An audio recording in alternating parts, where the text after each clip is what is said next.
اچھا ہمارے نوجوان جتنے بھی ہیں جو گانا سنتے ہیں، آج سے توبہ کرو، یہ بہت گندی چیز ہے۔ اگر آپ کو سننے کا شوق ہے تو قرآن سنیے، عبد الرحمن السدیس کی آواز میں سنو۔ اگر آپ کو نیند نہیں آتی ہے تو قرآن سنو گے تو انشاءاللہ آپ کو نیند آئے۔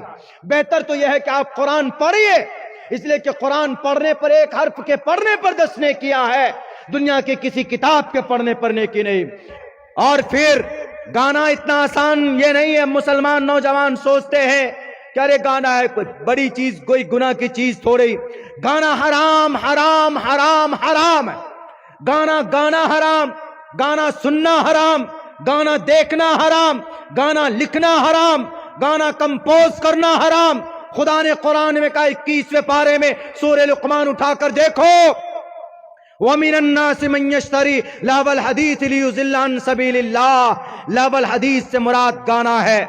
علماء بیٹھے ہیں، تفسیر حضرت عبداللہ ابن عباس فرماتے ہیں کہ لَهْوَ الْحَدِيث سے مراد گانا ہے۔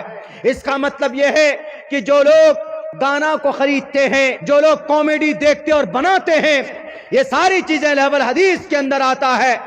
لیکن حضرت عبداللہ ابن عباس نے تو واضح لفظوں میں کہا کہ لَهْوَ الْحَدِيث سے مراد صرف گانا۔ یہ آیت کب نازل ہوئی تھی؟ یہ آیت اس وقت نازل ہوئی تھی کہ جب ایک کافر تھا جس کا نام نضر بن حارث تھا۔ نضر بن حارث جب اللہ کے نبی قرآن پڑھ کر سناتے تو یہ کیا کہتا؟ جس کو پڑھ کر سناتے، اللہ کے نبی نے اگر کسی صحابی کو، یعنی کسی کفار مشرکین مکہ کو پکڑ کر قرآن سنایا ہے تو فوراً یہ نضر بن حارث اس کے پاس جاتا، اور یہ فرانس سے کیا لایا تھا؟ فارس سے، ایران سے، وہ بھی قصہ کہانی لے کر آیا تھا، اور آ کر جس کو اللہ کے نبی قرآن سناتے، یہ نضر بن حارث اسی کے پاس جا کر یوں کہتا کہ تم کو محمد نے قوم عاد کا قصہ سنایا، قوم سمود کا قصہ سنایا ہے نا، میں تم کو اس سے بہتر اچھی لگنے والی چیز سنا رہا ہوں۔ نبی تو قرآن پڑھ کر سنا رہا، قصہ سنا رہا، میں تم کو رستم اور اسفندیار کی کہانی سنا رہا، آؤ میرے پاس تم بیٹھو۔ وہ بیٹھتا، اس کو گانا سناتا، یہ اس کو رستم، اسفندیار اور فارس کے قصہ کہانی لا کر سناتا، اور یوں کہتا ذرا بتاؤ قرآن سے زیادہ اچھا ہے کہ نہیں ہے؟ سنو، اچھا ہے کہ نہیں ہے؟ اور جو لوگ نہیں مانتا اس کی بات کو، وہ اسلام کے قریب ہوتا تو پتہ اس کے لیے کیا کرتا؟ اس کے لیے ایک لڑکی لے کے آیا ہوا تو لڑکی سنگر، ایک لونڈی کرائے پر۔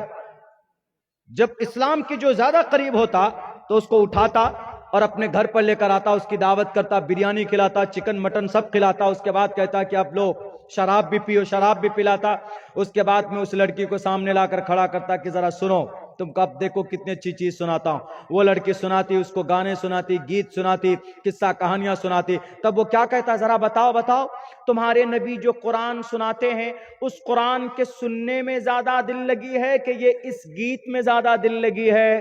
تب اللہ تبارک و تعالیٰ نے یہ آیت نازل فرمائی، وَمِنَ النَّاسِ مَن يَشْتَرِي لَهْوَ الْحَدِيثِ، جو لوگ کھلونوں کی چیز خریدتے ہیں، لیُضِلَّ عَن سَبِیلِ اللَّهِ، تاکہ اللہ کے راستے سے بھٹکا دیں، بغیر علم، بنا سوچے اور سمجھے، وَيَتَّخِذَهَا هُزُوًا، اور اسلام کا مذاق بناتے ہیں، شریعت کا مذاق بناتے ہیں، اولئک لہم عذاب مہین، یہی وہ لوگ ہیں جن کے لیے رسوا کن عذاب ہے۔ یہ اسی نضر بن حارث کے لیے نازل ہوا تھا جو نبی کے اپوزٹ میں، قرآن کے خلاف میں گانا سنوایا جا رہا تھا۔ جو اللہ کے نبی نے فرمایا میری اس امت کے چہرے مسخ کر دیے جائیں گے، ان کی صورتیں مسخ کر کے سور اور خنزیر میں بدل دیا جائے گا۔ صحابی نے پوچھا کہ اللہ کے نبی ایسے کیا وہ لوگ مومن نہیں ہوں گے؟ تو اللہ کے نبی نے فرمایا کہ مومن بھی ہوں گے، مجھ پر ایمان لائیں گے، اللہ کو ایک مانیں گے، روزہ بھی رکھیں گے، لیکن وہ لوگ گانے والی عورت کے شوقین ہوں گے، یعنی لیڈی سنگر کے شوقین ہوں گے،